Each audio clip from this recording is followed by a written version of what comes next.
Okay, we are just 4 weeks away from a South Carolina and North Carolina showdown in week 1, and the Gamecocks are on the field after a couple practices. So we bring in William Gunter from Fox Sports Radio there in Columbia and Greenville, South Carolina, to break down the Gamecocks for us. William, we always appreciate the time.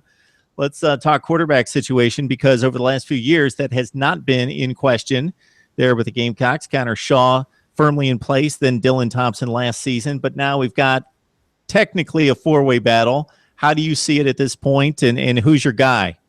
It's a great question. It's been the big question around Columbia the last 2 days. How will this play out as they start camp? Connor Mitch was the guy that I think everybody wanted to see win the job or be named outright as the starter, and it's kind of not playing out that way. Mark, and by the way, thank you for having me. I always love coming on with you and talking football. I should have said that first. But Connor Mitch is the guy that everybody wants to see win the job because he's a four-star recruit. They beat out LSU for him. And Steve Spurrier said, hey, he wrote him a personal letter, and said, if you stay 4 years, or if you come, I'll stay 4 extra years for you. And so I think everybody looked at Connor Mitch, who set passing records in North Carolina, as the guy that was going to be the starter. And he didn't get much playing time last year. People still expected him to be the starter.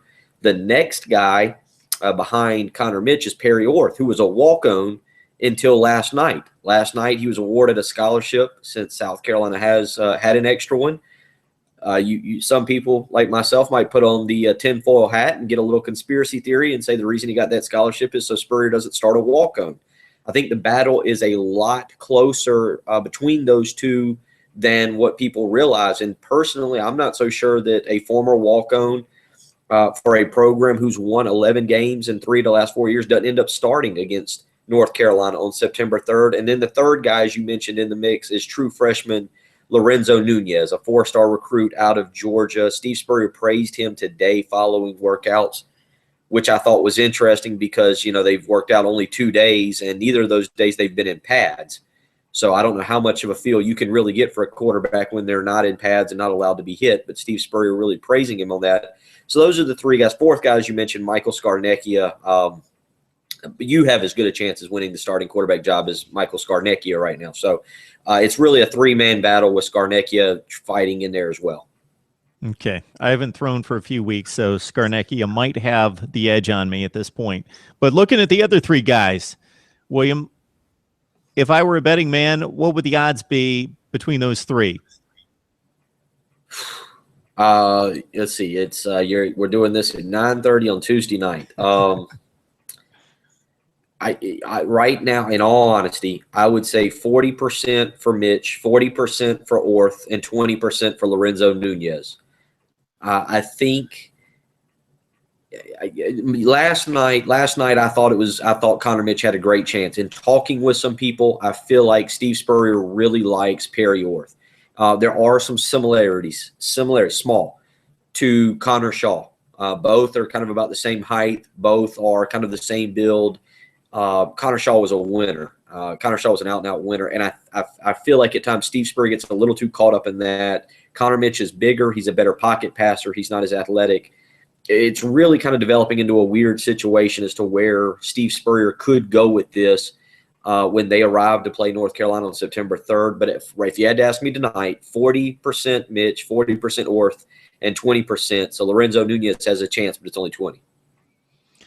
Okay, you just answered my next question, because anytime you've got a 4-star, 5-star guy situation where he's really holding off a lower recruit, or in this case a walk-on, you figure high ceiling, big arm versus a guy that possibly is grasping the offense better and has come in and maybe taken charge as a leader, and maybe that's the case here with Orr versus Mitch at this point.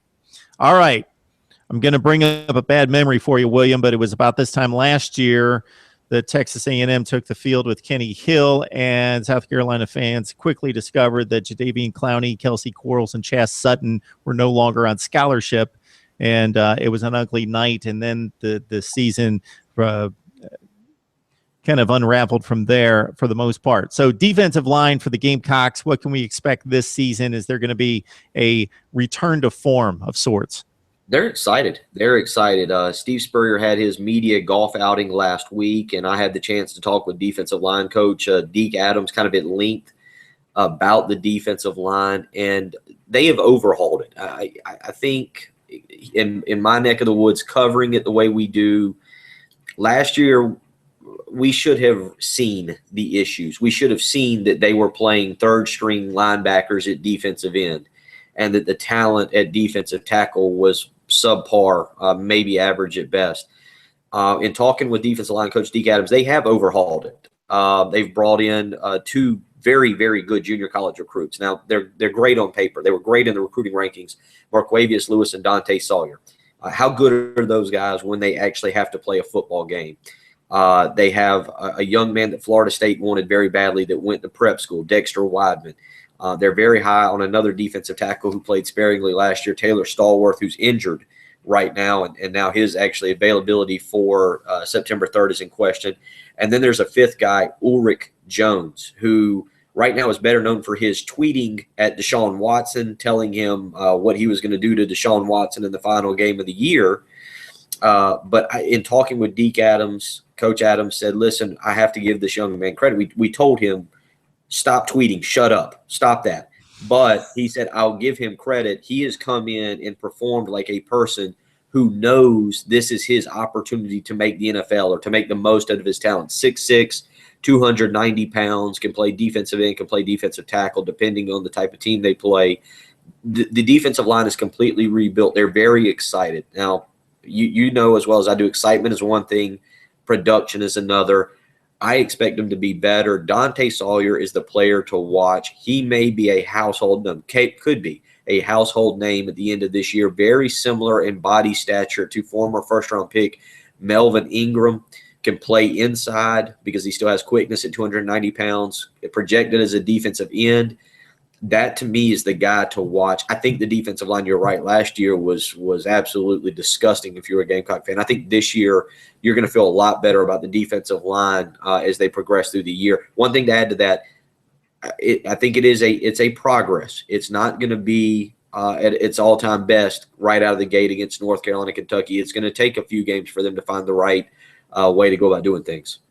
I tell you, William, we're getting to a point with these guys where if we list out, let's say, defensive players, for example, you go total tackles, solos, tackles for loss, sacks, and then maybe Twitter activity is going to have to be the next category that we're going to add on to these statistics lines. All right. So for as atrocious as the defensive line play was for most of 2014, we could say the same for the defensive backfield. I know at one point during the offseason, I think heading into last season, there was like one scholarship cornerback. You lost both corners from the previous season. The defensive backfield, are you still worried about what you've got back there? You know, I don't think they do. Safety play. The defensive backs, the cornerbacks are solid. They needed experience. The South Carolina-Florida game, the replay was on the SEC network the other night. And there's a play in particular, it's 10-3, it's right before halftime, and DeMarcus Robinson, who's one of the best wide receivers in the league, is going against true freshman Al Harris. Robinson fakes kind of a fade pattern and just takes Harris by the shoulder pads and throws him out of the way and runs a slant, and it's an easy touchdown. Again, you and I, well, definitely me, I could have completed it. You probably had no problem as well. That was the problem last year. They weren't ready. They were true freshmen. And Chris Lamons out of Florida, I think, is going to be very good. I like the development of Al Harris Jr. Wesley Green, redshirted last year, which they needed to do, and is ready to go. And Rico McWilliams is an improvement there. So you've got four cornerbacks. What gets lost last year when we talk about the defense was how bad the safeties were. Nobody talks about that, Mark. I don't know if you remember in particular the Missouri game. Defense plays great for 4 quarters or 3.5 quarters. Matty Malk throws one down the sideline late. Chaz Elder, the safety, should have been over there. The defensive back was in great position. Safety play was atrocious last year. They've added Isaiah Johnson from a senior transfer from Kansas. They're waiting on word, still as we speak, on a junior college player, Torrey Boyd. But the biggest addition probably is John Hoke. You're talking about a guy who spent 12 years in the NFL as a defensive backs coach, coached for Dom Capers, coached for Lovie Smith. I would like to think, Mark, if you can spend 12 years in the NFL, you can bring a little bit of improvement to a secondary. Again, I don't think it's a talent issue. I think it was coaching, and I like Grady Brown, who did that last year. But now you're bringing an NFL veteran in. That should improve things. The talent, Isaiah Johnson, Torrey Boyd, Jordan Diggs, DJ Smith, those 4 guys in particular, I think make a big impact. I like the defense to be much improved this year.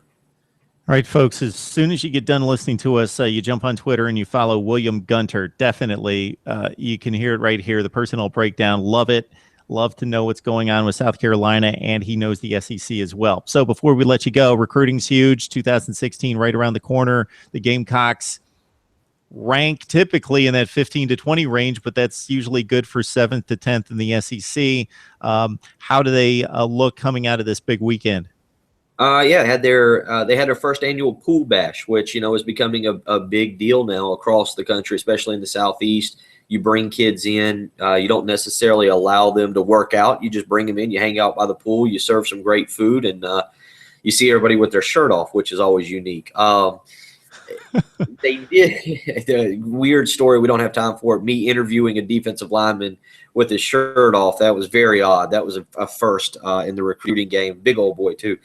Niles Pickney out of Wells Branch. But South Carolina had their big recruiting weekend 2 weeks ago. Did very well. Landed a big defensive back out of Georgia, Marlon Carter.